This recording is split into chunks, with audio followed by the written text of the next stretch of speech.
Hey everybody, it's Norm from Tested, and today we're going to be taking a look at and a look inside this new laptop. It's the Framework 16 from the folks at Framework who, if you recall, back in 2021, launched the company as a very ambitious initiative to develop a line of laptops that would not only be user serviceable, but also modular and upgradable. So their very first laptop, the Framework 13, which I took apart and reviewed back then, had modular inputs. You could swap out what ports you wanted, very easy to disassemble with the tools they included.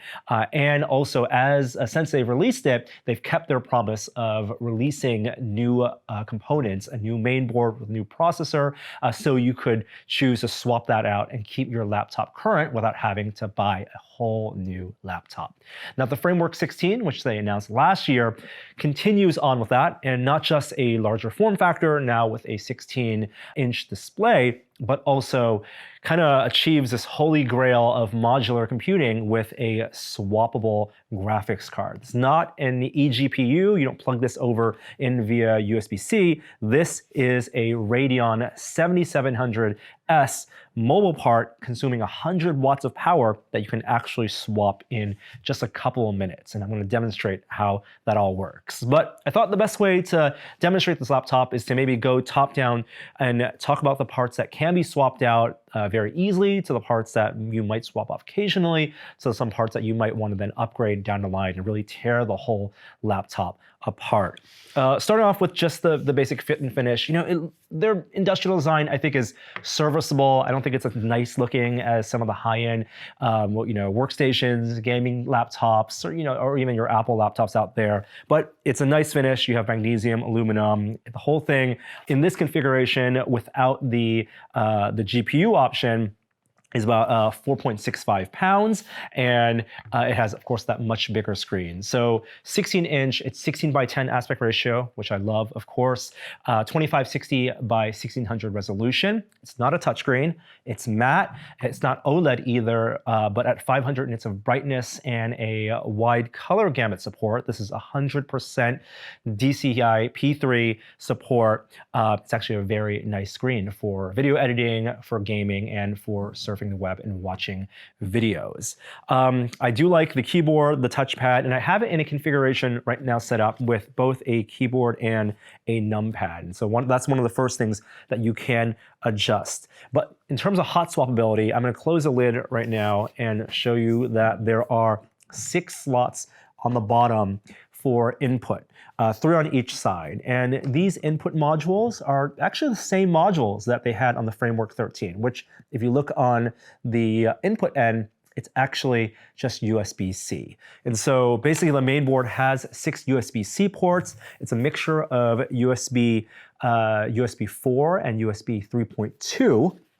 So if you're looking at the laptop down here, actually the 2 top ports are USB 4.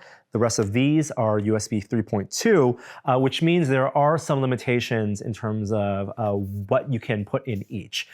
Power, for example, at the max power consumption, you want to use these top ports. Because the power supply they include is a 180 watt rated power supply. And so that's where I have the USB-C, for example, and then you can buy a variety of modules from DisplayPort, HDMI, USB-A, even extra storage at a very reasonable price point. So let me demonstrate how these pop out. There's a lock here that actually locks this entire column, and I'll just release that, and then each of these can very easily be popped out. And because this is just USB-C, these are hot swappable. So whether it's USB-C input, your HDMI, and then USB-A, I can reconfigure them within the limitations of what these USB-C ports on the inside actually support, because there is a little bit of a difference. And so I've gone to liking, for example, power delivery at the top port here, then HDMI, and USB-A, and they sell a variety of these. So you have the option, for example, of an audio jack, micro SD card, and your basic complement of these are about $10 to $20 each if you're not talking about buying extra storage.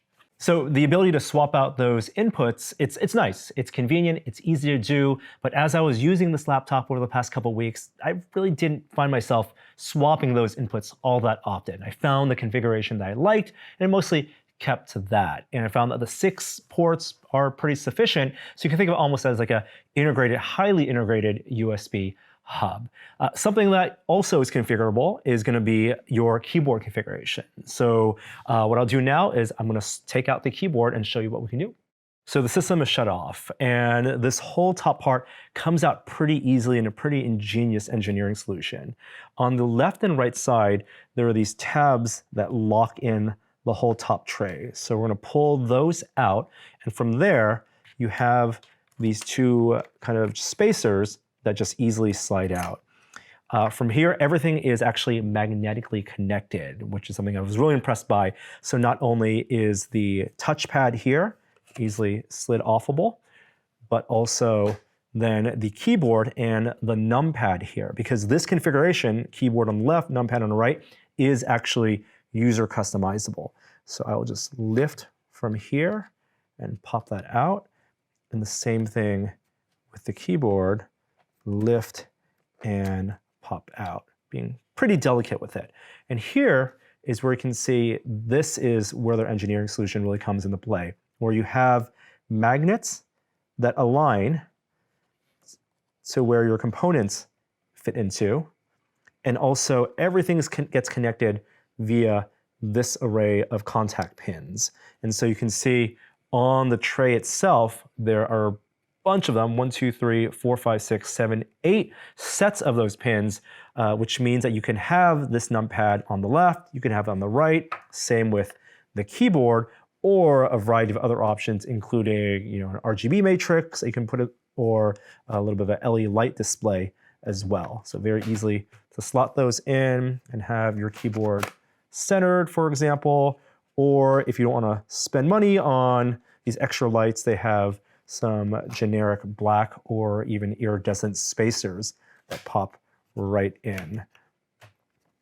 No screws, no glue, and magnetically attached. And everything is fairly flush. You can see there's a little bit of the seams that you can see, but perfectly acceptable when using it in this configuration.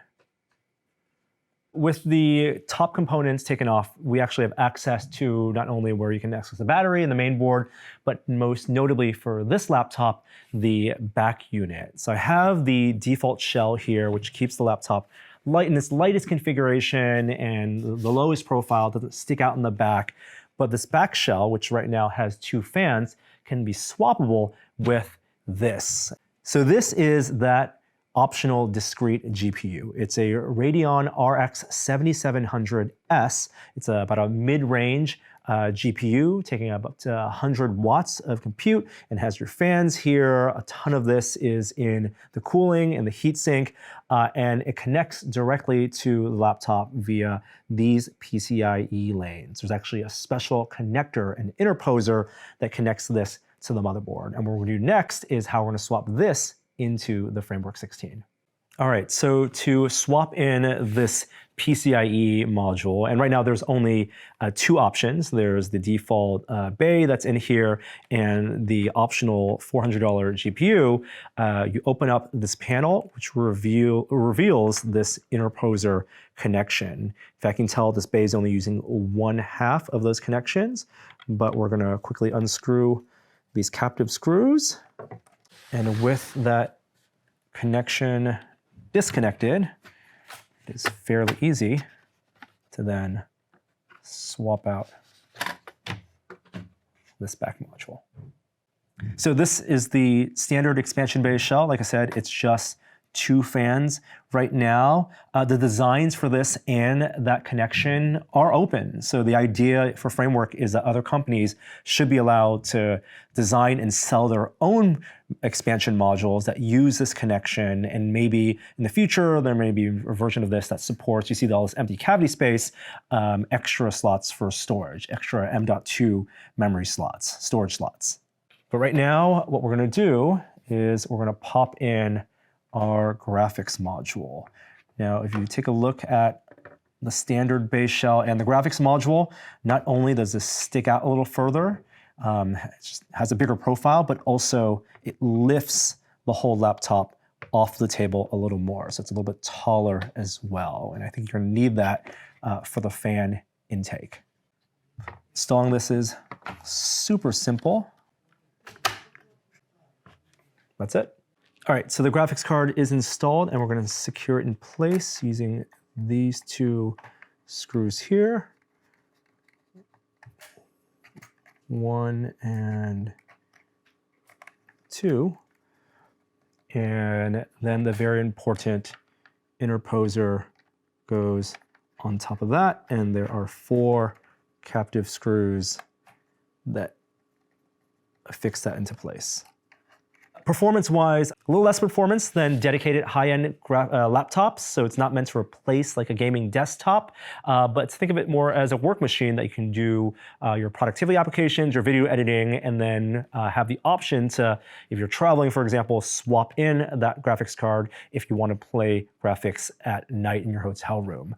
But the GPU does take 100 watts, so when you're not plugged into power, your graphics performance is going to be cut significantly. And while this is upgradable, this interposer theoretically supports twice the power throughput. So in the future, if there are graphics card options that need more than 100 watts, this is future-proof for that as well.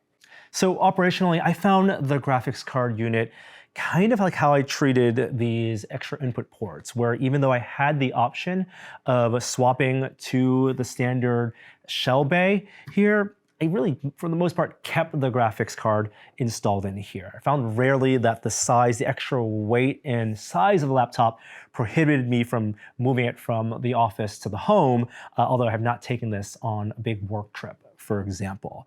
But you can go further, and beyond changing out the graphics card and the input, you can very easily access the battery, the main board, and the other components. So let's check those out now.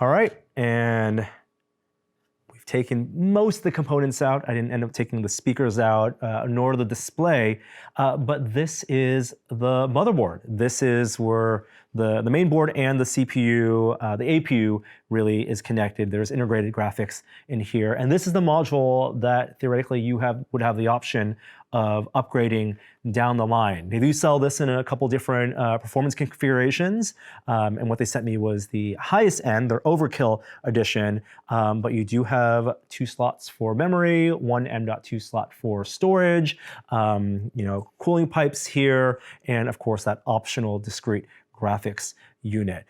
Every component here is a component that they also sell in their marketplace. And as I've been disassembling this, it's all been screws and magnets, no tape, no glue whatsoever, which is really impressive. That's the ethos, that's the philosophy behind the Framework laptop. There are some design decisions I think they're constrained to because they're in a laptop form factor. The battery, for example, this is their 85 watt-hour battery. Again, single replaceable unit, but battery life was, I found, kind of mediocre, medium battery. I got about a full 6 days or 6 hours worth of a mix between web browsing and photo editing.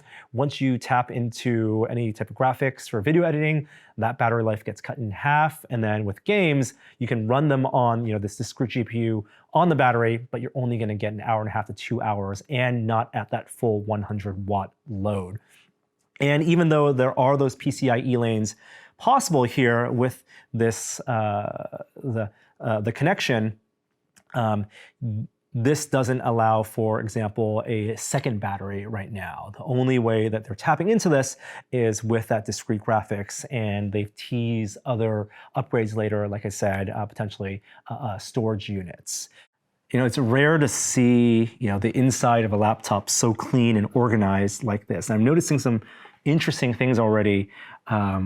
One is these light channels. So, you know, obviously the USB ports are here, and you notice that on the side here, there's a little circle. That's like an indicator light to let you know that the computer is charging. And that actually isn't an LED there. It's actually on the main board, and there's a light channel that's just a piece of plastic that's routed. It's a solid piece of plastic that goes here on both sides, and that corresponds to a light that's on the board, soldered directly on the main board. That is neat. So let's put the whole thing back together, boot this up with our new keyboard configuration, and wrap this out.